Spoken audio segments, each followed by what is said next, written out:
एक ओंकार सतनाम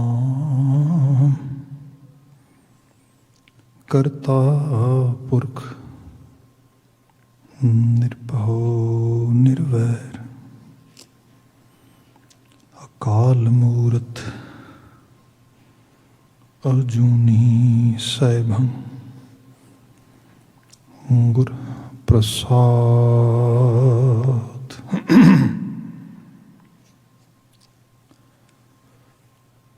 तैंडी बंदिश मैं कोई न डिठा, तू नानक मन भाना। कोल कुम्हाई तिस मित्र विचोले, जै मिल कंत पछाणा। कोल कुम्हाई तिस मित्र विचोले, जै मिल कंत पछाणा।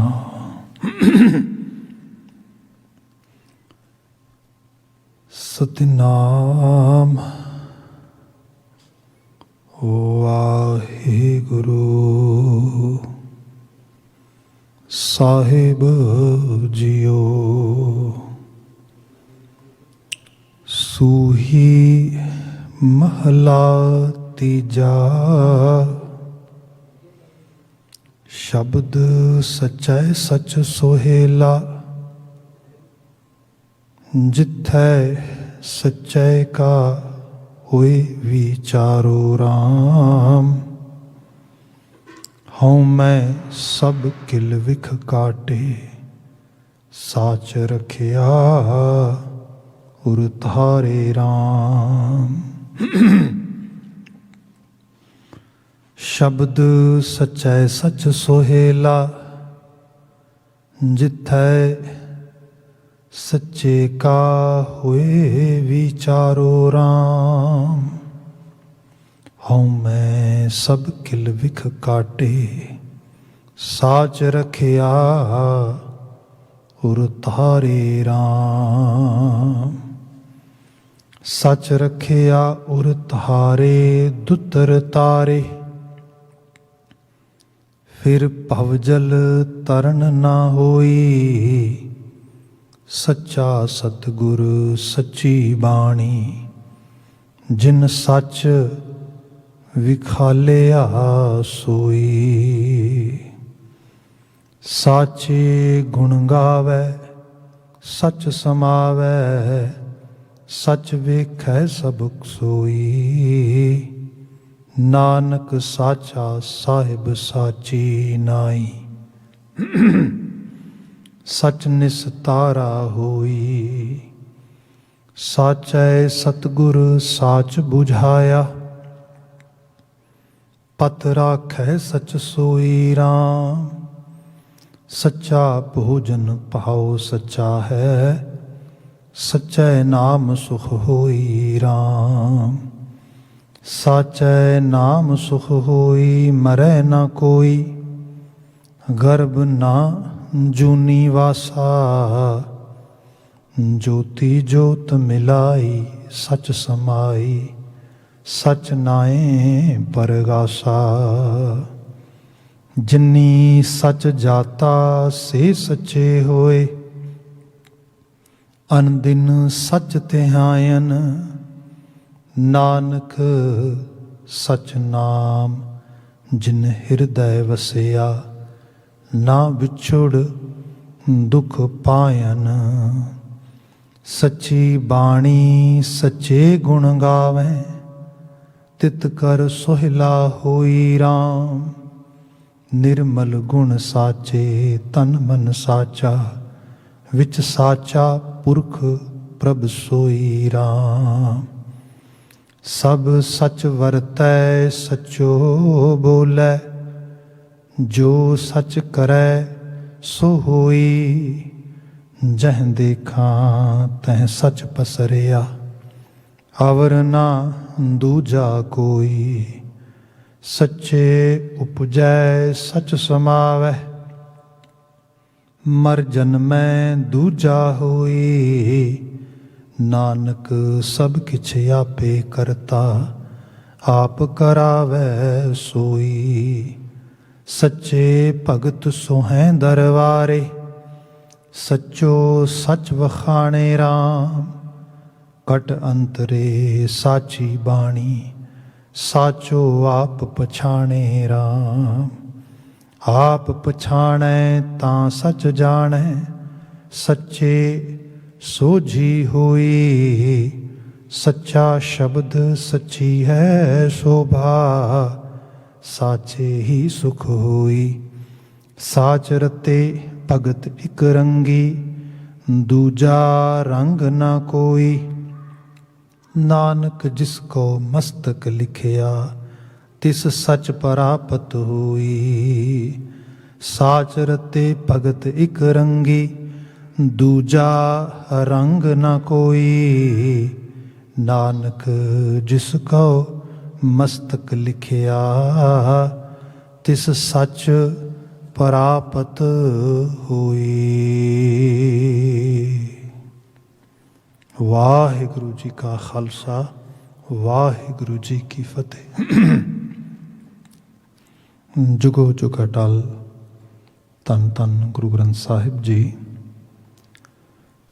गुरु पातशाह जी की अपार बख्शिश, संध्या समय असी इस दीवान नूं, भावें कि साडा वर्चुअल दीवान ही है, पर इनू माण रहे हैं घरां थावां तो, टैलीविजन राहीं या होर सोशल मीडिया चैनल्स राहीं। सो वडभागता है अजे हुणे आपने गुरबाणी कीर्तन सरवण किया। अगले समय विच शब्द व्याख्या है। लड़ीवार गुरशब्द विवेचना विच सूही राग दे छंतां दी असीं विचार करते हाँ। गुरु अमरदास पातशाह जी द्वारा उचरित की मुकामी रचना है। अगलेरा समुचड़ा छंत आप जी ने पाठ रूप में सरवण किया है। विचार जिवें एज यूजल एक नंबर पदे तो उहदी भी एक नंबर सतर तो प्रारंभ करते हाँ। गुरु पातशाह गुरु अमरदास महाराज बयान करते, शब्द सच्चा है सच सोहेला, जिथै सच्चे का होए विचारो राम। शब्द सच्चा है सच सोहेला, इस बाबत मैं बात पावां। पहले थोड़े अखरी अर्थ करते हैं ताकि आपां नाल कोरलेट कर सकी सब कुछ। शब्द सच्चा है सच सोहेला, शब्द दद्दे नूं सिहारी पई है शब्द राही। शब्द मल्टीपल मीनिंग्स दे विच यूज होया गुरु ग्रंथ साहिब दे विच। शब्द एज ए वर्ड, एक लफज दे रूप दे विच। सो उहदे बाबत मैं डिटेल च बात करांगा, पर हुण इस प्रसंग दे विच इह हुक्म दी बात हो रही है। हुक्म विच सच दा सोहिला जिहड़ा जीवन नूं चढ़दी कला बख्शण वाला आ, जीवन नूं एक मल्हार ते खुशी बख्शण वाला गीत आ, वो गाया जा सकता है। इनू जे होर सरल करिए तो इहदा मायना यह है, जिस सुरत विच हुक्म दी समझ आ गई, उस सुरत सोहले दा गीत गाउंदी है। उस सुरत उस जीवन दे सुहप्पण नूं ते उस जीवन दे सूहज नूं चढ़दी कला नूं माणदी है। उहदी बात हो रही है। शब्द सच्चा है सच सोहेला, ते ये हुंदा है जिथे सच्चे का होए विचारो राम। जिथे सच दी, अल्टीमेट रियलिटी दी, अकीदी हकीकत दी विचार आ जाती है। हुण अकीदी हकीकत दीन दुनिया दे सच दा कुछ बंदे नूं अंदर कह लो कि पता लगता है, उन्होंने एहसास हुंदा, उन्होंने फीलिंग्स आउंदियां ने, उन्होंने उस चीज़ नूं एक्सपीरियंस करने की जांच आ जाती है। ये सरल ट्रांसलेशन बनती है। हुण कुछ बेसिक विनतियां जिहड़ियां करनियां सीगियां कि शब्द सच्चा है सच सोहेला। ਅਕਸਰ ਗੱਲਾਂ ਬਾਤਾਂ ਹੁੰਦੀਆਂ ਨੇ। ਮੈਨੂੰ ਬੀਤੇ ਹਫ਼ਤੇ ਵੀ ਕੁਝ ਸਵਾਲ ਭੇਜੇ ਸੀ ਕਿਸੇ ਨੇ, ਉਹਦੇ 'ਚ ਇਹ ਸੀਗਾ ਕਿ ਭਾਈ ਸਾਹਿਬ ਅਸੀਂ ਗੁਰੂ ਗ੍ਰੰਥ ਸਾਹਿਬ ਨੂੰ ਵੀ ਗੁਰੂ ਕਹਿੰਦੇ ਹਾਂ, ਸ਼ਬਦ ਗੁਰੂ ਵੀ ਕਹਿ ਦਿੰਦੇ ਹਾਂ, ਬਾਣੀ ਗੁਰੂ ਵੀ ਕਹਿ ਦਿੰਦੇ ਹਾਂ, ਗ੍ਰੰਥ ਗੁਰੂ ਵੀ ਕਹਿ ਦਿੰਦੇ ਹਾਂ, ਫਿਰ 10 ਗੁਰੂ ਸਾਹਿਬ ਗੁਰੂ ਨਾਨਕ ਸਾਹਿਬ ਤੋਂ ਲੈ ਕੇ ਗੁਰੂ ਗੋਬਿੰਦ ਸਿੰਘ ਸਾਹਿਬ ਤੱਕ ਵੀ ਗੁਰੂ ਕਹਿੰਦੇ ਹਾਂ। ਸੋ what exactly Guru mean, and who is our Guru in real sense? Because all these things actually make us some kind of, as he was saying, confusing, or मतलब exact ਜਿਹੜੀ proper terminology ਹੈ ਉਹ ਕਿਸ ਰੂਪ ਦੇ ਵਿੱਚ ਆ। ਦੇਖੋ ਇਹ ਜਿਹੜਾ ਸਵਾਲ ਆ ਤੇ ਉਹ ਕਹਿੰਦੇ ਇਕੱਲਾ ਮੈਂ ਨਹੀਂਗਾ, ਉਹਨਾਂ ਨੇ ਇਹ ਵੀ ਬਿਆਨ ਕੀਤਾ ਮੇਰੇ ਬੱਚੇ ਨੇ, they are actually educated, they are somehow ਜਾਂ ਜਿੰਨਾ ਵੀ ਹੋ ਸਕਦਾ ਆ, they are also related with Sikhi, and they have some kind of belief system towards Sikhi, and also they are having enough knowledge about Sikhi too, ਜਿਹੜੀ ਇੱਕ ordinary ਬੰਦੇ ਨੂੰ ਹੋਣੀ ਚਾਹੀਦੀ ਹੈ। But still they have asked me so many times, so many questions like that. ਸੋ ਮੇਰੇ ਕੋਲ ਖੁਦ ਕੋਲ ਉਹਦਾ ਜਵਾਬ ਨਹੀਂ ਪੂਰੀ ਤਰ੍ਹਾਂ ਸਰੂਪ ਦੇ ਵਿੱਚ। ਦੇਖੋ ਇਹਦੇ ਬਾਰੇ ਬੜੀ, ਵੈਸੇ ਤਾਂ ਬੜੀ ਬਾਵਿਸਥਾਰ ਗੱਲ ਹੋ ਸਕਦੀ, ਪਰ ਟੂਕ ਮਾਤਰ ਮੈਂ ਬਿਆਨ ਕਰਾਂ। ਉਹਦੇ 'ਚ ਇਹ ਹੈ ਕਿ ਜਦੋਂ ਅਸੀਂ ਗੁਰੂ ਗ੍ਰੰਥ ਸਾਹਿਬ ਨੂੰ ਪੜ੍ਹਦੇ ਹਾਂ ਅਤੇ ਇਹਦੇ ਵਿੱਚ ਜਿਹੜਾ ਸ਼ਬਦ ਵਰਡ ਆ ਇਹ ਕਿਤੇ ਯੂਜ਼ ਕੀਤਾ ਗਿਆ ਸਕ੍ਰਿਪਚਰ ਦੇ ਤੌਰ 'ਤੇ, ਰਾਈਟਿੰਗਸ ਵਾਸਤੇ, ਜਿਵੇਂ ਧਾਰਮਿਕ ਲਿਖਾਵਟਾਂ ਹੁੰਦੀਆਂ ਨੇ।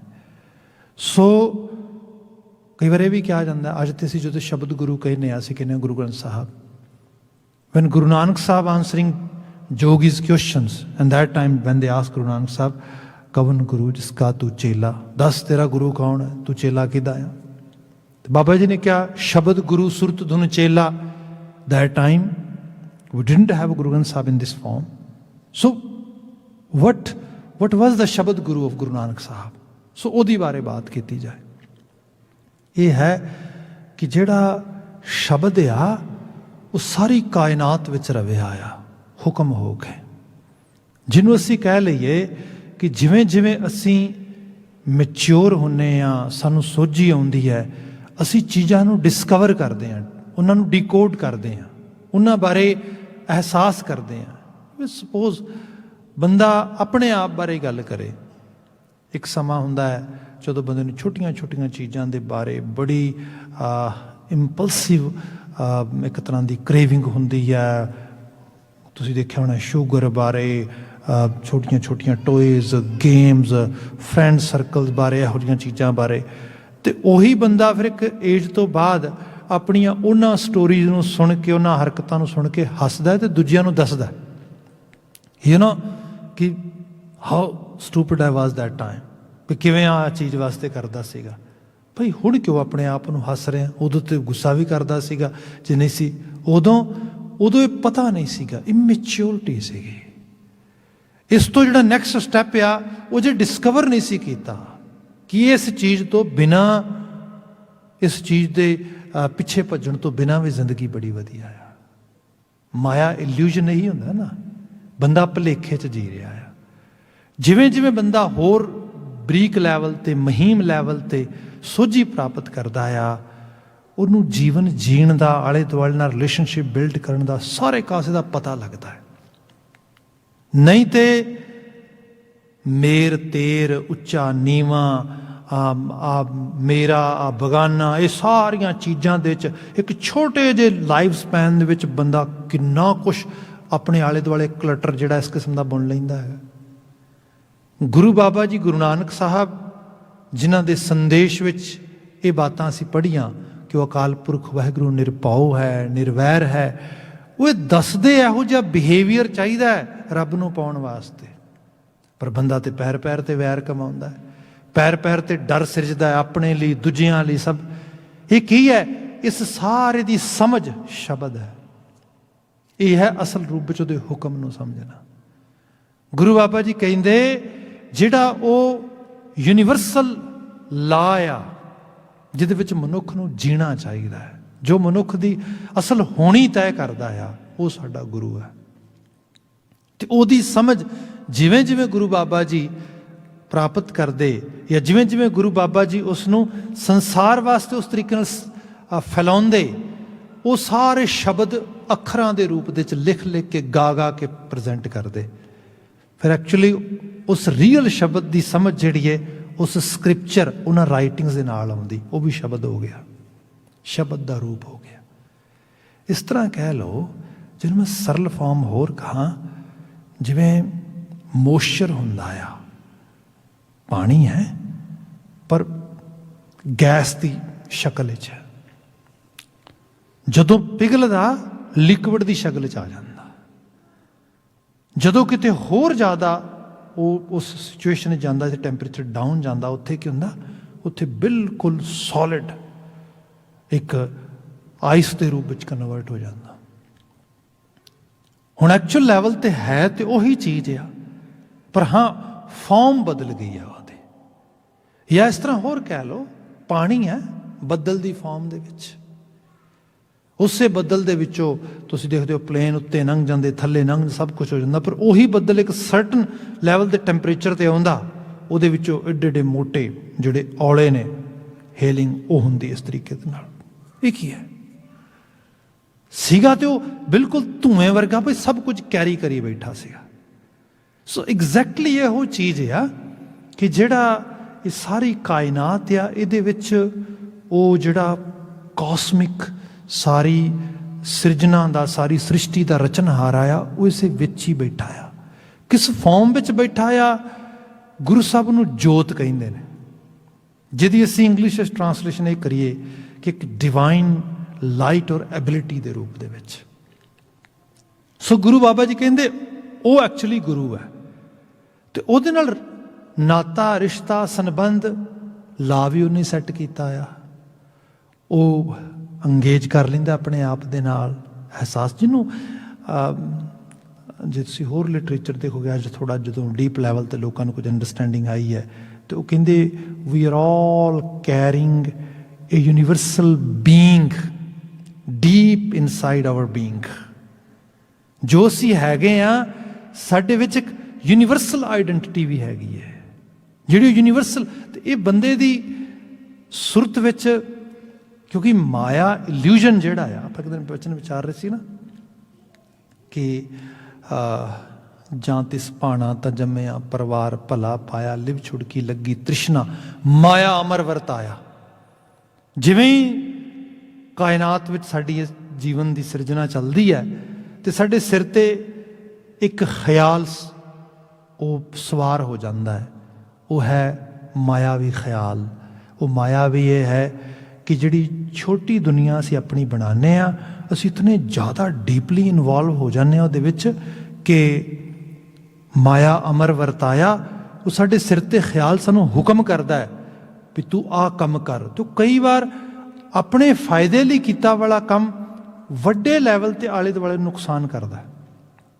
पाप यही हुंदा है, बंदा तेर मेर विच पै के अपनत ते बेगानगी च पै के किसी का नुकसान करके अपना फायदा लभदा आ, बस होर कुछ नहीं गा। तो लॉन्ग रन दे विच इहो ही चीज़ गिल्टी लैके आउंदी है, इहो ही चीज़ रिग्रैट्स लैके आउंदी है। तो एंड यही हुंदा है कि इस चीज़ के नाल ही बंदे नूं पापां ते नमोशी तो बिना होर कुछ नहीं मिलता। जे बंदे नूं सही रूप में अमल अमाल करने आ जाण तो जिवें जिवें वो जीवन बतीत करता है, पिछे मुड़ के देखता है, खुशी के एहसास नाल खीवा हो जाता है, शुक्र के एहसास नाल खीवा हो जाता है। ये एक्चुअल लैवल ते प्राप्ति है। पर ये सारे दी समझ जे किते बहुत जीवन जीण दी अर्ली स्टेजेस के उत्ते बंदे नूं आउणी शुरू हो जाए उस रूप दे। इस करके गुरु बाबा जी ने शब्द गुरु एक इहो जी राइटिंग नूं साडे वास्ते प्रोड्यूस किया, भगतां ने प्रोड्यूस किया, ताकि लोग उन्हों पढ़ते गाउंदे एहसास दे वो अंदर की जिहड़ी असल यूनीवर्सल बीइंग है उन्होंने एक्सपीरियंस कर सकन, तो फिर अंगेज कर सकन अपनी आप इस कायनात नाल सुचज्जे ढंग दे नाल। ਸੋ ਇੱਥੇ ਜਿਹੜੀ ਬਾਤ ਮੌਲਿਕ ਰੂਪ ਵਿੱਚ ਆ ਰਹੀ ਸੀ, ਜਦੋਂ ਅਸੀਂ 10 ਪਾਤਸ਼ਾਹੀਆਂ ਦੇ ਨਾਮ ਲੈਂਦੇ ਹਾਂ, ਉਹ 10 ਜੀਵਨ ਨੇ, ਜਾਮੇ ਨੇ, ਜਿਨ੍ਹਾਂ ਨੇ ਇੱਕ ਸਕੂਲ ਆਫ ਥਾਟ, ਇੱਕ ਵਿਚਾਰਕ ਉਸ ਸੰਕਲਪ ਨੂੰ, ਉਸ ਵਿਚਾਰਕ ਆਧਾਰ ਨੂੰ, ਉਹਦੀ ਪਰਿਪੱਕਤਾ ਵਾਸਤੇ ਆਪੋ ਆਪਣਾ ਕੰਟਰੀਬਿਊਸ਼ਨ ਕੀਤਾ, ਡਿਫਰੈਂਟ ਟਾਈਮ ਅਤੇ ਡਿਫਰੈਂਟ ਉਹ ਲੋੜ ਦੇ ਮੁਤਾਬਕ। ਸਾਰਿਆਂ ਦੇ ਵਿੱਚ ਇੱਕ ਹੀ ਡਿਵਾਈਨ ਜਿਹੜੀ ਉਹ ਕਿਹਾ ਜਾਏ ਕਿ ਲਾਈਟ ਜਾਂ ਡਿਵਾਈਨ ਜਿਹੜੀ ਪ੍ਰੈਜ਼ੈਂਸ ਸੀਗੀ ਉਸ ਰੂਪ ਦੇ ਵਿੱਚ, ਉਸੇ ਨੂੰ ਉਹਨਾਂ ਨੇ ਜਿਹੜਾ ਹੈਗਾ ਕੈਰੀ ਔਨ ਕੀਤਾ।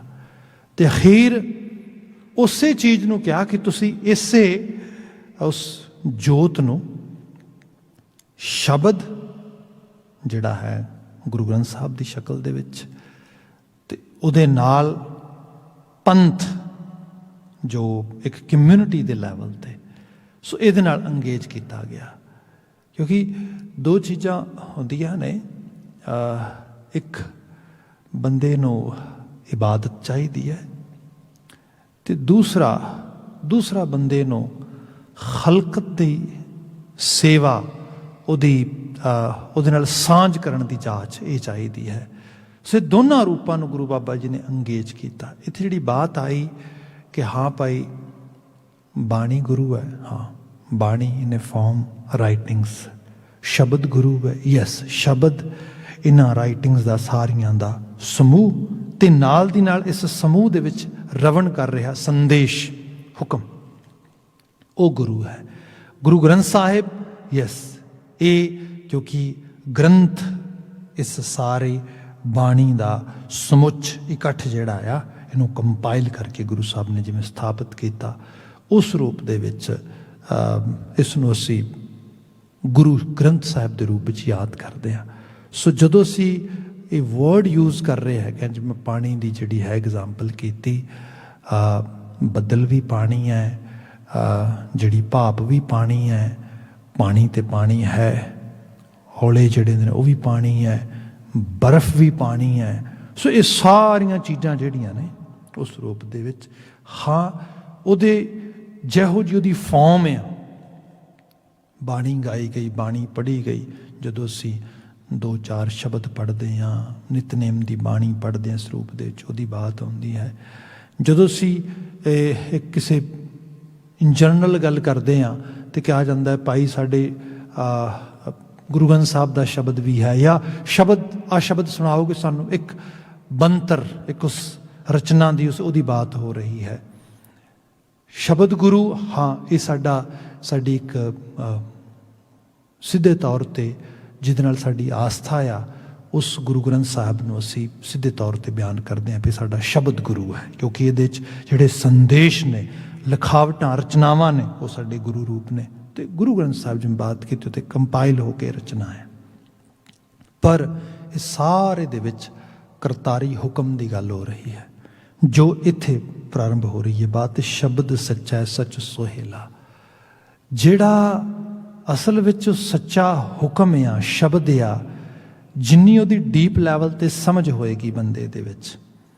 ਹੁਣ ਦੇਖੋ ਜਿਵੇਂ ਇੱਥੇ ਹੈ ਕਿ ਸਭ ਕਹਿ ਰਹੇ ਨੇ ਕਿ ਜਿੱਥੇ ਸੱਚੇ ਕਾ ਹੋਏ ਵਿਚਾਰੋ ਰਾਮ, ਵਿਚਾਰ ਕਰਨਾ, ਵਿਚਾਰ ਅਸੀਂ ਕਿਸੇ ਨੂੰ ਕੋਈ ਗੱਲ ਕਹੀਏ ਨਾ, ਵਿਚਾਰ ਤਾਂ ਅਸੀਂ ਦੇ ਹੀ ਰਹੇ ਹਾਂ, ਅਗਲਾ ਬੰਦਾ ਵਿਚਾਰ ਸੁਣ ਵੀ ਰਿਹਾ, ਲੈ ਵੀ ਰਿਹਾ, ਤਾਂ ਅਸੀਂ ਫਿਰ ਇਹ ਕਹਿੰਦੇ ਹਾਂ ਤੁਸੀਂ ਇਸ ਚੀਜ਼ 'ਤੇ ਵਿਚਾਰਿਓ ਮਾੜਾ ਜਿਹਾ, ਰੀਥਿੰਕ ਕਰਿਓ, ਇਸ ਨੂੰ ਇੱਕ ਵਾਰ ਫਿਰ ਸੋਚਿਓ ਇਹਦੇ ਬਾਰੇ।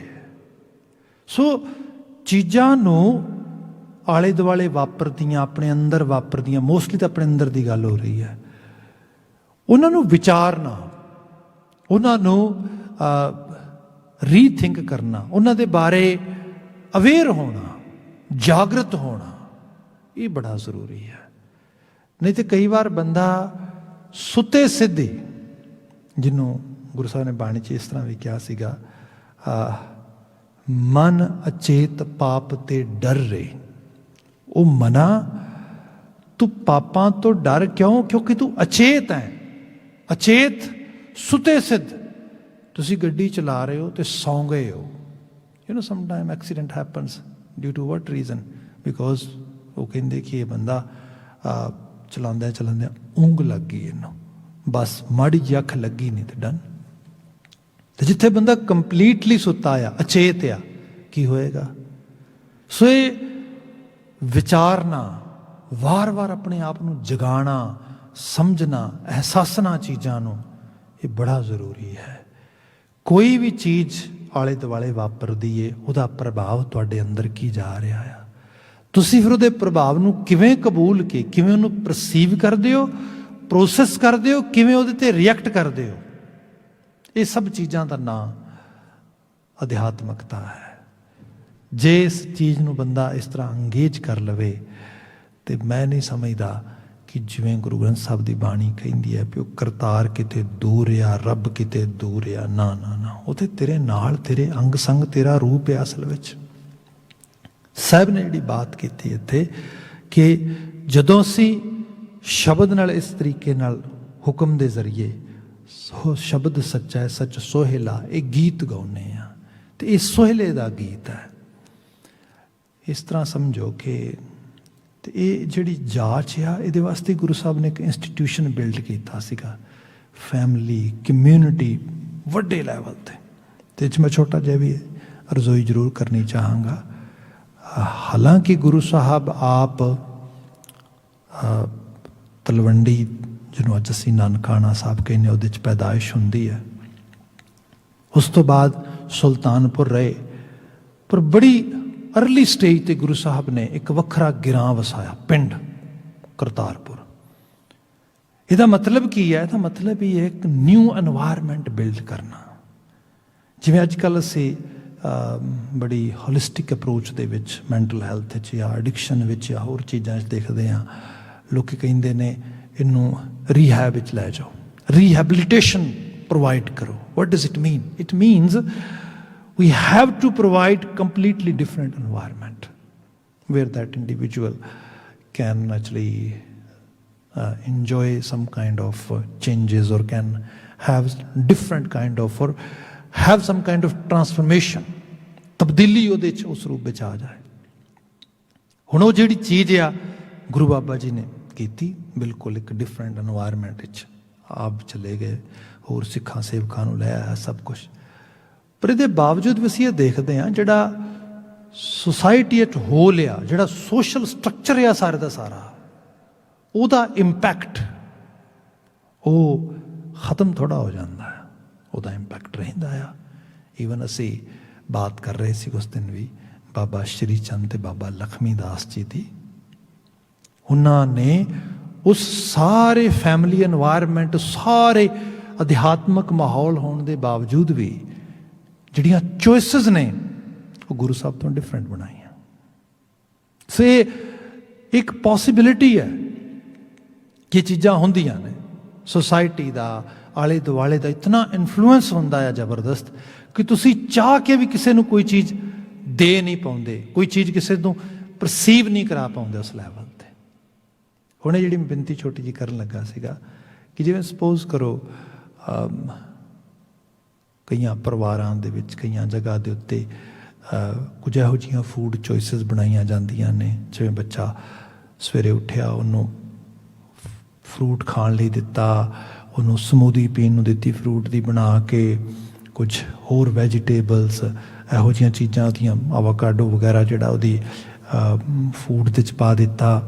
ਜਿਹੜਾ ਦੁਪਹਿਰ ਦਾ ਲੰਚ ਆ ਉਹਦੇ ਵਿੱਚ more vegetables, more actually healthy food, organic food ਉਹ ਪਾ ਦਿੱਤਾ। ਸ਼ਾਮ ਨੂੰ ਜਿਹੜਾ ਆ ਹੋਰ ਉਹਦੇ 'ਚ ਚੀਜ਼ਾਂ ਜਿਹੜੀਆਂ ਐਡ ਕੀਤੀਆਂ, ਲੈਸ ਸ਼ੂਗਰੀ, ਲੈਸ ਸਾਲਟੀ, ਲੈਸ ਫੈਟੀ ਫੂਡ ਦਿੱਤਾ, ਇਹੋ ਜਿਹੀਆਂ ਚੀਜ਼ਾਂ ਕੀਤੀਆਂ। And those individuals will definitely healthy, ਉਹ ਹੈਲਦੀ ਹੋਣਗੇ ਫਿਜ਼ੀਕਲੀ ਅਤੇ ਮੈਂਟਲੀ ਵੀ ਉਹਨਾਂ 'ਤੇ ਬੜਾ ਪ੍ਰਭਾਵ ਪਏਗਾ ਇਸ ਕਿਸਮ ਦੇ ਨਾਲ। ਪਰ ਇਹ ਇੱਕ ਕਲਚਰ ਆ, ਫੈਮਿਲੀ ਡਿਵੈਲਪ ਕਰ ਸਕਦੀ ਹੈ। ਪਰ ਸਪੋਜ਼ ਇਹ ਫੈਮਿਲੀ 'ਚ ਹੋਏ ਵੀ, ਜੇ ਆਲੇ ਦੁਆਲੇ ਸੋਸ਼ਲ ਸਟਰਕਚਰ ਦੇ, ਅੱਜ ਕੱਲ੍ਹ ਤਾਂ ਸਾਡਾ ਫੈਮਿਲੀ ਇਨਵਾਇਰਮੈਂਟ ਹੈ ਹੀ ਨਹੀਂ ਕੁਛ ਵੀ। ਫੈਮਿਲੀ ਇਨਵਾਇਰਮੈਂਟ ਕੀ ਹੋਏਗਾ? ਸਾਰੇ ਦਾ ਸਾਰਾ ਇਨਵਾਇਰਮੈਂਟ 'ਤੇ ਜਿਹੜੀ TV ਦੀ ਸਕਰੀਨ ਆ ਜਾਂ ਜਿੰਨੀਆਂ ਸਕਰੀਨਸ ਨੇ ਉਹ ਸਟੈਬਲਿਸ਼ ਕਰਦੀਆਂ ਨੇ, ਉਹਨਾਂ ਦਾ ਇਨਫਲੂਐਂਸ ਆ ਵੱਡੇ ਲੈਵਲ 'ਤੇ। ਸੋ ਉੱਥੇ ਜਿਹੜਾ ਬਲੀਵ ਸਿਸਟਮ ਵੀ ਹੈ ਜਾਂ ਜਿਹੜਾ ਵਿਸ਼ਵਾਸ ਵੀ ਕਿਸੇ ਚੀਜ਼ ਦੇ ਬਾਰੇ ਜਾਂ ਜਿਹੋ ਜਿਹੀਆਂ ਰਾਵਾਂ ਬਣਨੀਆਂ ਨੇ, ਵਿਚਾਰ ਬਣਨੇ ਨੇ, ਇਹ ਫਿਰ ਉਹਦੇ ਵਿੱਚੋਂ ਇਨਫਲੂਐਂਸ ਲੈ ਕੇ ਲੈਣਗੇ। ਹਾਂ, ਫੈਮਿਲੀ ਦਾ ਪ੍ਰਭਾਵ ਪੈ ਸਕਦਾ, ਪਰ ਇਹ ਵੈਰੀ ਕਰੇਗਾ ਡਿਫਰੈਂਟ ਵੇ ਦੇ ਨਾਲ। ਇੱਥੇ ਜਿਹੜਾ ਬਚਨ ਆ ਰਿਹਾ ਗੁਰੂ ਬਾਬਾ ਜੀ ਦਾ, ਸਾਹਿਬ ਕਹਿੰਦੇ ਸ਼ਬਦ ਸੱਚਾ ਸੱਚ ਸੋਹਿਲਾ। ਸੋਹਿਲਾ ਹੈ ਇੱਕ ਬੜਾ ਉਮਦਾ ਗੀਤ ਜਿਹੜਾ ਬੰਦੇ ਨੂੰ ਬੜਾ ਅਪੀਲ ਕਰੇ, ਜਿਹਨੂੰ ਇਸ ਹੁਕਮ ਦੇ ਵਿੱਚ ਸਮਝ ਕੇ ਉਹਨੂੰ ਜੀਣ ਦੀ, ਉਹਨੂੰ ਅਪਣਾਉਣ ਦੀ, ਫੋਲੋ ਕਰਨ ਦਾ ਗੀਤ ਅੰਦਰ ਚੱਲ ਗਿਆ, ਜਿਹਨੂੰ ਇਹ ਗੀਤ ਗਾਣ ਦੀ ਜਾਚ ਆ ਗਈ। ਸ਼ਬਦ ਸੱਚਾ ਹੈ ਸੱਚ ਸੋਹਿਲਾ, ਜਿੱਥੇ ਸੱਚਾ ਕਾ ਹੋਏ ਵਿਚਾਰੋ ਰਾਮ। ਤੇ ਉਹ ਹੋਏਗਾ ਉਦੋਂ ਉਸ ਜਗ੍ਹਾ ਤੇ ਪੋਸੀਬਲ ਹੈ ਜਿੱਥੇ ਸੱਚਾ ਕਾ ਹੋਏ ਵਿਚਾਰੋ, ਜਿੱਥੇ ਦੁਬਾਰਾ ਉਹਨੂੰ ਰੀਥਿੰਕ ਕੀਤਾ ਜਾਏਗਾ, ਇਹਦੇ ਬਾਰੇ ਅੰਦਰ ਜਾਗਰਤੀ ਹੋਏਗੀ, ਅਵੇਅਰਨੈਸ ਹੋਏਗੀ। ਜੋ ਕੁਝ ਵੀ ਆਪਾਂ ਸੁਣਦੇ ਪੜ੍ਹਦੇ ਹਾਂ, ਸਪੋਜ਼ ਕੋਈ ਵੀ ਚੀਜ਼ ਆ ਤੁਸੀਂ ਕਿਤੋਂ ਸੁਣਦੇ ਹੋ, ਉਸ ਤੋਂ ਬਾਅਦ ਤੁਸੀਂ ਖੁਦ ਰੀਥਿੰਕ ਕਰਦੇ ਹੋ ਉਹਦੇ ਬਾਰੇ ਵੀ ਭਾਈ ਇਹਦੇ ਕੀ ਮਾਇਨੇ ਨੇ ਮੇਰੇ ਵਾਸਤੇ, ਸਭ ਚੀਜ਼ਾਂ। ਤੇ ਫਿਰ ਕੋਈ ਤੁਹਾਡੀ ਆਪਣੀ ਵੀ ਇੱਕ own kind of school of thought ਹੁੰਦਾ ਆ, ਜਿਹੜਾ ਹੋ ਸਕਦਾ ਕਿਸੇ ਇਨਫਲੂਐਂਸ ਵਿੱਚੋਂ ਆਇਆ ਹੋਏ, ਹੋ ਸਕਦਾ ਕਿਸੇ ਪ੍ਰੋਪਰ ਇਨਫੋਰਮੇਸ਼ਨ ਵਿੱਚੋਂ ਆਇਆ ਹੋਏ। ਜਿਹੜੇ ਗੁਰੂ ਗ੍ਰੰਥ ਸਾਹਿਬ ਵਰਗੀ ਬਾਣੀ ਜਿਵੇਂ ਹੈ, ਇੱਕ ਪ੍ਰੋਪਰ ਯੂਨੀਵਰਸਲ ਕਾਈਂਡ ਆਫ ਇੱਕ ਸਪਿਰਿਚੁਅਲ ਇਨਫੋਰਮੇਸ਼ਨ ਹੈ ਸਾਡੇ ਵਾਸਤੇ। ਜੇ ਅਸੀਂ ਇਹਦੇ ਨਾਲ ਆਪਣੀ ਸੋਚ ਜਿਹੜੀ ਟੈਲੀ ਕਰਕੇ, ਇਹਦੇ ਨਾਲ ਮੈਚ ਕਰਕੇ ਉਸ ਕਿਸਮ ਦੀ ਬਿਲਡ ਕਰਾਂਗੇ, ਜੀਵਨ ਦੇ ਹਰ ਪਹਿਲੂ ਦੇ ਵਿੱਚ ਉਹ ਸਾਡੇ, ਅਸੀਂ ਬਿਹੇਵ ਕਿਵੇਂ ਕਰਨਾ ਉਸ ਸਿਚੁਏਸ਼ਨ ਦੇ ਵਿੱਚ, ਅਸੀਂ ਕਿਵੇਂ ਉਸ ਨੂੰ ਰਿਐਕਟ ਕਰਨਾ, ਕਿਵੇਂ ਐਕਟ ਕਰਨਾ, ਸਾਰੀਆਂ ਚੀਜ਼ਾਂ ਸਾਨੂੰ ਸਮਝ ਆ ਜਾਣਗੀਆਂ। ਇਹਨੂੰ ਹੀ ਗੁਰੂ ਸਾਹਿਬ ਨੇ ਕਿਹਾ ਸੀਗਾ ਵੀ ਹੁਕਮ ਦੀ ਸਮਝ ਆ ਗਈ। ਅਗਲੀ ਪੰਕਤੀ ਇਹਦੇ ਨਾਲ ਰਿਲੇਟ ਕਰਦਾ, ਹਉਮੈ ਸਭ ਕਿਲ ਵਿਖ ਕਾਟੈ, ਸਾਚ ਰੱਖਿਆ ਉਰ ਧਾਰੇ ਰਾਮ। ਜਦੋਂ ਸੱਚ ਨੂੰ ਉਰ ਵਿੱਚ ਧਾਰਨ ਕੀਤਾ, ਹਉਮੈ ਸਭ ਕਿਲ ਵਿਖ ਕਾਟੇ। ਹਉਮੈ ਹੰਕਾਰ, ਬੰਦੇ ਦਾ ਕੋਈ ਵੈਰੀ ਨਹੀਂ, ਬੰਦੇ ਨੂੰ ਕੋਈ ਚੀਜ਼ ਬਾਹਰੋਂ ਨਹੀਂ ਮਾਰ ਸਕਦੀ, ਬਲਕਿ ਜੇ ਕੋਈ ਬਾਹਰੋਂ ਬੰਦੇ ਨੂੰ ਫਿਜ਼ੀਕਲੀ ਅਸੈਸੀਨੇਟ ਵੀ ਕਰਨਾ ਚਾਹੇ, ਖ਼ਤਮ ਵੀ ਕਰਨਾ ਚਾਹੇ, ਤੇ ਬੰਦੇ ਦੀ ਰੂਹ ਦੀ ਤਾਪ ਜਿਹੜੀ ਹੈ ਉਹ ਇੰਨੀ ਜ਼ਿਆਦਾ ਰੌਸ਼ਨ ਹੋ ਜਾਂਦੀ ਹੈ, ਬੰਦਾ ਮਰ ਕੇ ਵੀ ਨਹੀਂ ਮਰਦਾ, ਬਲਕਿ ਉਹਨੂੰ ਅਸੀਂ ਸ਼ਹੀਦ ਕਹਿ ਦਿੰਦੇ ਹਾਂ, ਬਲਕਿ ਉਹਨੂੰ ਅਸੀਂ ਕਹਿੰਦੇ ਹਾਂ ਇਹ ਤੇ ਅਮਰ ਹੋ ਗਿਆ ਇਸ ਰੂਪ ਦੇ ਵਿੱਚ। ਪਰ ਗੱਲ ਕੀ ਹੈ, ਬੰਦਾ ਮਰਦਾ ਕਦੋਂ ਹੈ? ਜਦੋਂ ਜਿਹਨੂੰ ਸਾਹਿਬ ਨੇ ਕਿਹਾ ਮੁਈ ਸੁਰਤ ਬਾਦ ਅਹੰਕਾਰ, ਉਹ ਨਾ ਮੁਆ ਜੋ ਦੇਖਣਹਾਰ। ਜਿਹੜਾ ਸਭ ਕਾਸੇ ਨੂੰ ਵੇਖ ਰਿਹਾ, ਨੋਟਿਸ ਕਰ ਰਿਹਾ, ਸਾਡੀ ਕੌਨਸ਼ੀਅਸ ਦੇ ਵਿੱਚ ਵੀ ਵਿਚਰ ਰਿਹਾ, ਉਹ ਤੇ ਨਹੀਂ ਮਰਦਾ ਕਦੀ। ਮਰਦਾ ਕੀ ਹੈ? ਮੁਈ ਸੁਰਤ ਬਾਦ ਅਹੰਕਾਰ। ਜਿਹੜਾ ਹੰਕਾਰ ਆ, ਇਹ ਐਕਚੁਅਲੀ ਸਾਨੂੰ ਸੁਰਤ ਤੋਂ ਮਾਰ ਦਿੰਦਾ ਆ, ਸਾਨੂੰ ਸਹੀ ਗਲਤ ਦੀ ਪਹਿਚਾਨ ਜਿਹੜੀ ਆ ਉਹ ਮਿਟ ਜਾਂਦੀ ਹੈ, ਉਹਦਾ ਸਾਨੂੰ ਅਹਿਸਾਸ ਨਹੀਂ ਰਹਿੰਦਾ। ਜੇ ਮੈਨੂੰ ਅੱਜ ਦੇ ਪ੍ਰਸੰਗ ਵਿੱਚ, ਅੱਜ ਦੇ ਕੌਨਟੈਕਸਟ ਵਿੱਚ ਗੱਲ ਕਰਾਂ, ਮੈਂ ਅੱਜ ਵੀ ਬਹੁਤ ਸਾਰੀਆਂ ਚੀਜ਼ਾਂ ਉਸ ਰੂਪ ਵਿੱਚ ਪੜ੍ਹ ਰਿਹਾ ਸੀਗਾ, ਜੋ ਕੁਝ ਇੰਡੀਆ ਦੇ ਵਿੱਚ ਵਾਪਰ ਰਿਹਾ ਹੈਗਾ, ਉਸ ਫਾਰਮ ਲਾ ਦੇ ਉਹਨੂੰ ਅਪੋਜ਼ ਕਰਨ ਦੇ ਵਿੱਚ, ਉਹ ਡੈਮੋਸਟ੍ਰੇਸ਼ਨ ਦੇ ਤੌਰ 'ਤੇ ਸਭ ਚੀਜ਼ਾਂ ਤਰੀਕੇ ਦੇ ਨਾਲ, ਐਜੀਟੇਸ਼ਨ ਦੇ ਰੂਪ ਵਿੱਚ, ਇਟਸ ਅਨਪ੍ਰੈਸੀਡੈਂਟ, ਇਹਦੇ 'ਚ ਕੋਈ ਸ਼ੱਕ ਨਹੀਂਗਾ। ਇਟਸ ਟੋਟਲੀ ਜਿਹੜਾ ਹੈਗਾ ਹੈ ਇੱਕ ਮਾਸ ਲੈਵਲ 'ਤੇ ਲੋਕਾਂ 'ਚ ਅਵੇਅਰਨੈਸ ਇਸ ਤਰੀਕੇ ਨਾਲ ਆਉਣੀ, ਅਤੇ ਇਹ ਡੈਫੀਨੇਟਲੀ ਇਹਦੇ ਪਿੱਛੇ ਸਿੱਖੀ ਪਰੰਪਰਾਵਾਂ ਦਾ ਇੱਕ ਵੱਡਾ ਯੋਗਦਾਨ ਵੀ ਹੈ। ਮਤਲਬ ਇਹਨੂੰ ਕਿਸੇ ਲੈਵਲ 'ਤੇ ਵੀ ਤੁਸੀਂ ਮੁਨਕਰ ਨਹੀਂ ਹੋ ਸਕਦੇ। ਪਰ ਜਿਹੜੀ ਬਾਤ ਆ, ਇਹ ਸਭ ਦੇ ਵਿੱਚ ਜਿਸ ਤਰੀਕੇ ਨਾਲ ਇਹ ਮੂਵ ਆ ਰਿਹਾ, ਸਭ ਚੀਜ਼ਾਂ ਆ ਰਹੀਆਂ, ਤੇ ਫਿਰ ਮੈਂ ਬੇਨਤੀ ਕਰਾਂਗਾ, ਦੁਸ਼ਮਣ ਕੋਈ ਵੀ ਨਹੀਂ। ਮੈਂ ਪਹਿਲੇ ਬੇਨਤੀ ਕੀਤੀ, ਦੁਸ਼ਮਣ ਇੱਥੇ ਕੌਣ ਹੈ? ਦੁਸ਼ਮਣ ਤੇ ਹੰਕਾਰ ਆ, ਹਉਮੈ ਆ। ਜਿੱਥੇ ਉਹ ਘਰ ਕਰ ਗਈ, ਉੱਥੇ ਬੰਦੇ ਨੂੰ ਸਹੀ ਗਲਤ ਦਾ ਪਤਾ ਹੀ ਨਹੀਂ ਲੱਗਦਾ, ਬੰਦਾ ਉਸੇ ਰੂਪ ਦੇ ਵਿੱਚ ਤੁਰਿਆ ਰਹਿੰਦਾ ਆ। ਹੁਣ ਜਿਹੜੇ ਇੱਕ ਵੱਡੇ ਲੈਵਲ 'ਤੇ ਉਸ ਮੁਹਾਜ ਨੂੰ ਲੀਡ ਕਰਨ ਵਾਲੇ ਉਹ ਸੱਜਣ ਨੇ, ਸੁਹਿਰਦ ਨੇ, ਉਹਨਾਂ ਨੂੰ ਵੀ ਇਸ ਚੀਜ਼ ਤੋਂ ਬੜਾ ਬਚਣ ਦੀ ਲੋੜ ਹੈ। ਖਾਸ ਕਰਕੇ ਜਦੋਂ ਆਪਸ ਵਿੱਚ ਡੀਲ ਕਰਨਾ ਆ, ਜਦੋਂ ਇਸ ਸਾਰੇ ਨੂੰ ਦੇਖਣਾ ਆ, ਦੂਰ ਤੱਕ ਨਜ਼ਰ ਮਾਰਨੀ ਹੈ, ਤੇ ਬਸ ਮਨੁੱਖਾਂ ਦਾ ਇਕੱਠ ਹੀ ਦਿਸ ਰਿਹਾ, ਤੇ ਮਨੁੱਖ ਥੋੜ੍ਹਾ ਨੇ ਇਕੱਲੇ, ਸੁਧੀ ਐਨਰਜੀ ਹੈ। ਇਹ એનર્ਜੀ ਨਿਸਵਾਰਥ ਆ, ਇਹ એનર્ਜੀ ਬਿਨਾਂ ਕਿਸੇ ਲਾਲਚ ਤੋਂ ਆ, ਇਹ એનર્ਜੀ ਕੁਝ ਦੇਣ ਵਾਸਤੇ ਤਤਪਰ ਆ, ਆਪਣੀ ਜਾਨ ਤੱਕ ਦੇਣ ਲਈ ਤਤਪਰ ਆ। ਇਸ ਤੋਂ ਵੱਡੀ ਗੱਲ ਕੀ ਹੋਏਗੀ? ਇਹ ਐਕਚੁਅਲੀ ਇਹ ਮਾਨਵਤਾ ਦਾ ਮਹਾਯੱਗ ਆ, ਜਿਵੇਂ ਕਹਿ ਲਓ ਤੁਸੀਂ।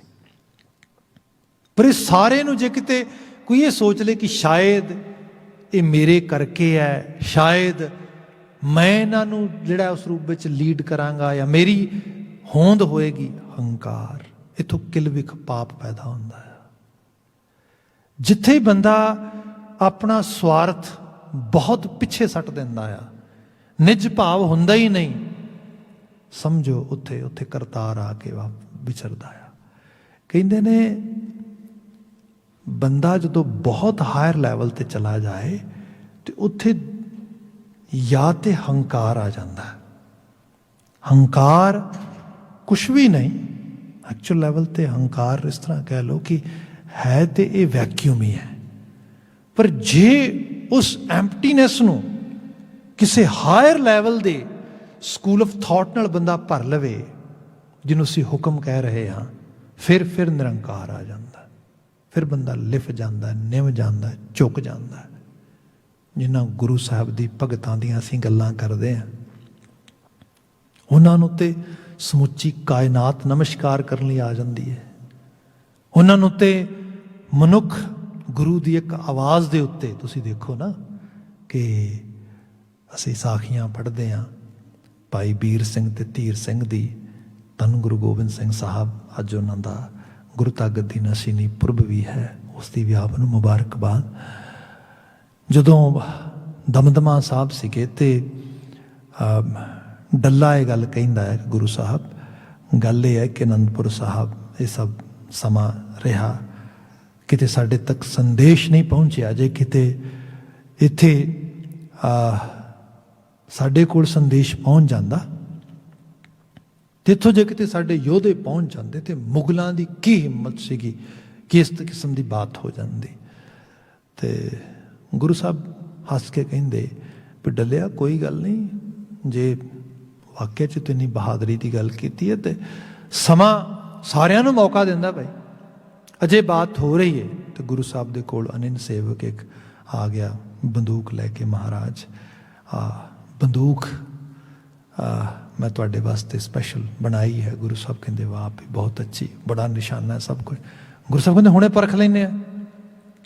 ਕਿਹਾ ਵੀ ਡੱਲਿਆ ਤੂੰ ਕਹਿੰਦਾ ਸਾਂ ਤੇਰੇ ਬੜੇ ਯੋਧੇ ਤਗੜੇ ਨੇ, ਅਗਾਂ ਸੀਨਾ ਡਾਹ ਕੇ ਲੜਨਗੇ, ਅਗਾਂ ਜਿਹੜਾ ਹੈਗਾ ਮੂੰਹ ਨਹੀਂ ਫੇਰਨਗੇ, ਭਈ ਹੁਣ ਪਰਖ ਦੀ ਸਮਾਂ ਹੁਣੀ ਆ ਗਿਆ, ਤੂੰ ਆਵਾਜ਼ ਮਾਰ ਆਪਣੇ 2-4 ਬੰਦਿਆਂ ਨੂੰ ਤੇ ਆ ਬੰਦੂਕ ਆ ਗਈ, ਆਪਾਂ ਹੁਣੇ ਪਰਖ ਲੈਂਦੇ ਹਾਂ ਕਿੰਨਾ ਕੋਈ ਦਲੇਰ ਹੈ। ਤੇ ਉਹ ਡੱਲੇ ਨੂੰ ਪਹਿਲੇ ਹੱਥ ਪੈਰ ਫੁੱਲ ਗਏ। ਸਾਖੀ ਅਸੀਂ ਪੜ੍ਹੀਓ ਫਿਰ ਭੱਜ ਕੇ ਆਪਣੇ ਮੁਕਤਸਰ ਬਾਤ ਕਰਾਂ, ਆਪਣੇ ਸਿੱਖ ਜੋ ਉਹਦੇ ਬੰਦੇ ਸੀਗੇ ਜਾਂ ਉਹਦੇ ਸਾਥੀ ਸੀਗੇ ਉਹਨਾਂ ਕੋਲ ਗਿਆ ਤੇ ਉਹਨਾਂ ਨੂੰ ਜਾ ਕੇ ਕਹਿੰਦਾ ਵੀ ਗੁਰੂ ਸਾਹਿਬ ਨੇ ਬੰਦੂਕ ਪਰਖਣੀ ਆ, ਤੇ ਚਲੋ ਭਾਈ ਮੈਂ ਉਹਨਾਂ ਨੂੰ ਇਸ ਤਰ੍ਹਾਂ ਕਿਹਾ ਸੀਗਾ ਕਿ ਸਾਡੇ ਬੰਦੇ ਤੇ ਬੜੇ ਯੋਧੇ ਬੜੇ ਦਲੇਰ ਨੇ। ਤੁਸੀਂ ਦੇ ਤੌਰ ਤੇ ਜਵਾਬ ਦਿੰਦੇ ਕਹਿੰਦੇ ਭਈ ਗੱਲ ਇਹ ਵੀ ਡੱਲਿਆ ਲੜਕੇ ਮਰ ਜਾਗੇ ਪਰ ਐਵੇਂ ਨਹੀਂ ਮਰਿਆ ਜਾਂਦਾ। ਨਾ ਨਾ ਨਾ ਨਾ, ਇਹ ਤੇ ਬਿਲਕੁਲ ਇਸ ਤਰ੍ਹਾਂ ਤੇ ਹੋ ਹੀ ਨਹੀਂ ਸਕਦਾ, ਅਸੀਂ ਨਹੀਂ ਜਾਣਾ। ਉਹ ਫਿਰ ਵਾਪਸ ਆ ਗਿਆ ਤੇ ਕਹਿਣ ਲੱਗਾ ਗੁਰੂ ਸਾਹਿਬ ਉਹ ਕਹਿੰਦੇ ਨੇ ਵੀ ਲੜਕੇ ਤੇ ਮਰ ਲਵਾਂਗੇ ਕਿਤੇ ਮੈਦਾਨ ਦੇ ਵਿੱਚ, ਪਰ ਆਹ ਕੰਮ ਨਹੀਂ ਹੋਣਾ। ਗੁਰੂ ਸਾਹਿਬ ਕਹਿੰਦੇ ਕੋਈ ਗੱਲ ਨਹੀਂ ਡੱਲਿਆ, ਨਹੀਂ ਆਏ ਤੇ ਕੋਈ ਗੱਲ ਨਹੀਂ, ਤੂੰ ਖੜਾ ਹੋ ਸਾਹਮਣੇ, ਤੂੰ ਤੇ ਪੈਰਾਂ ਤੇ ਆ ਨਾ, ਤੂੰ ਤੇ ਬੜਾ ਯੋਧਾ ਦਲੇਰ ਹੈ। ਉਹਨੇ ਵੀ ਹੱਥ ਜੋੜ ਲਏ, ਕਹਿਣ ਲੱਗਾ ਮਹਾਰਾਜ ਬਖਸ਼ ਦਿਓ, ਗਲਤੀ ਹੋ ਗਈ, ਅਹਿਸਾਸ ਹੀ ਨਹੀਂ ਸੀ ਮਹਾਰਾਜ ਤੁਸੀਂ ਇਸ ਤਰੀਕੇ ਨਾਲ ਪਰਖ ਹੁਣੀ ਲੈ ਲਓਗੇ। ਗੁਰੂ ਸਾਹਿਬ ਕਹਿੰਦੇ ਕੋਈ ਗੱਲ ਨਹੀਂ ਡਲਿਆ, ਕੋਈ ਗੱਲ ਨਹੀਂ, ਤੂੰ ਕਹਿ ਰਿਹਾ ਸੈਂ ਕਿ ਸ਼ਾਇਦ ਉੱਥੇ ਕੋਈ ਯੋਧਿਆਂ ਦੀ, ਬਹਾਦਰਾਂ ਦੀ, ਦਲੇਰਾਂ ਦੀ ਕਮੀ ਹੋਏਗੀ। ਡਲਿਆ ਕੰਮ ਕਰ, ਉਹ ਸਾਹਮਣੇ ਮੇਰੇ ਸਿੱਖ ਨੇ, ਕਿਸੇ ਨੂੰ ਜਾ ਕੇ ਨਾ ਕਿ ਗੁਰੂ ਨੇ ਬੰਦੂਕ ਪਰਖਣੀ ਹੈ ਤੇ ਇਸ ਕਰਕੇ ਕੋਈ ਚੱਲੋ ਉੱਥੇ ਨਾ, ਇਹ ਗੁਰੂ ਕਾ ਹੁਕਮ ਹੋ ਜਾਏਗਾ, ਹੁਕਮ ਕੋਈ ਮੋੜਦਾ ਨਹੀਂਗਾ। ਉੱਥੇ ਗੋਲਮੋਲ ਗੱਲ ਕਰੀ ਕਿ ਜਿਹਦੇ 'ਚ ਸਿਰਫ ਉਹਨਾਂ ਨੂੰ ਇਨਫੋਰਮੇਸ਼ਨ ਮਿਲੇ ਵੀ ਗੁਰੂ ਜੀ ਨੇ ਆਹ ਬਾਤ ਕੀਤੀ ਹੈ ਤੇ ਇਹ ਬਾਤ ਪੋਸੀਬਲ ਨਹੀਂ ਹੈ। ਉਹ ਚਲਾ ਗਿਆ ਤੇ ਜਾ ਕੇ ਉੱਥੇ ਵੀਰ ਸਿੰਘ ਤੇ ਧੀਰ ਸਿੰਘ ਦੇ ਕੋਲੋਂ ਲੰਘਦਾ ਹੋਇਆ ਕਹਿੰਦਾ ਵੀ ਗੁਰੂ ਸਾਹਿਬ ਵੀ ਕੈਸੀਆਂ ਗੱਲਾਂ ਕਰਦੇ ਨੇ, ਕੈਸੇ ਕੌਤਕ ਵਰਤਾਉਣਾ ਚਾਹੁੰਦੇ ਨੇ, ਵੀ ਬੰਦੂਕ ਹੈ, ਬੰਦੂਕ ਪਰਖਣੀ, ਉਹ ਵੀ ਕਿਸੇ ਬੰਦੇ ਦੀ ਛਾਤੀ ਦੇ ਉੱਤੇ, ਵੀ ਕਮਾਲ ਹੈ, ਐਵੇਂ ਵੀ ਕਦੀ ਹੋ ਸਕਦਾ, ਐਵੇਂ ਵੀ ਕਦੀ ਕਰਨਾ ਚਾਹੀਦਾ, ਕਦੀ ਵੀ ਨਹੀਂ ਕਰਨਾ ਚਾਹੀਦਾ ਐਵੇਂ। ਤੇ ਇਸ ਤਰੀਕੇ ਨਾਲ ਬਾਤ ਕਰ ਰਹੇ। ਉਹ ਪਿਓ ਪੁੱਤ ਦੋਨਾਂ ਨੇ ਬਾਤ ਸੁਣੀ, ਦੋਵੇਂ ਦੌੜ ਕੇ ਆ ਗਏ। ਸਾਖੀ ਇਹ ਕਹਿੰਦੀ ਹੈ एक दूजे के अगे खड़े हो के महाराज पहला मैं सुनी सी बात मेरे ते परखो, पहला मैं सुनी सी बात मेरे ते परखो। जिहड़ी हुण ये बात हो रही है ये की है?